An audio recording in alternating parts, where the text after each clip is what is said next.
مختصر تاریخ وٹواں۔ وٹو قوم کے بانی کا نام ادم ہے۔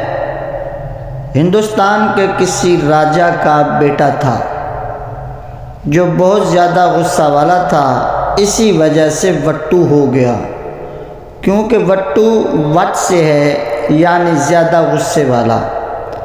بابا فرید الدین رحمہ اللہ کے ہاتھوں اسلام قبول کیا، ہندوستان سے ہجرت کی 1947 میں۔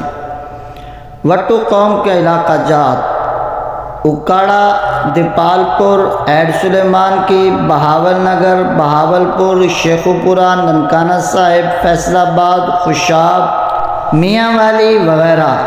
ہسٹوریکل پوائنٹ کے معزز قارئین و سامعین، آپ سے ریکویسٹ ہے کہ ہمارا ہسٹوریکل یوٹیوب چینل کو سبسکرائب کرنا مت بھولیے۔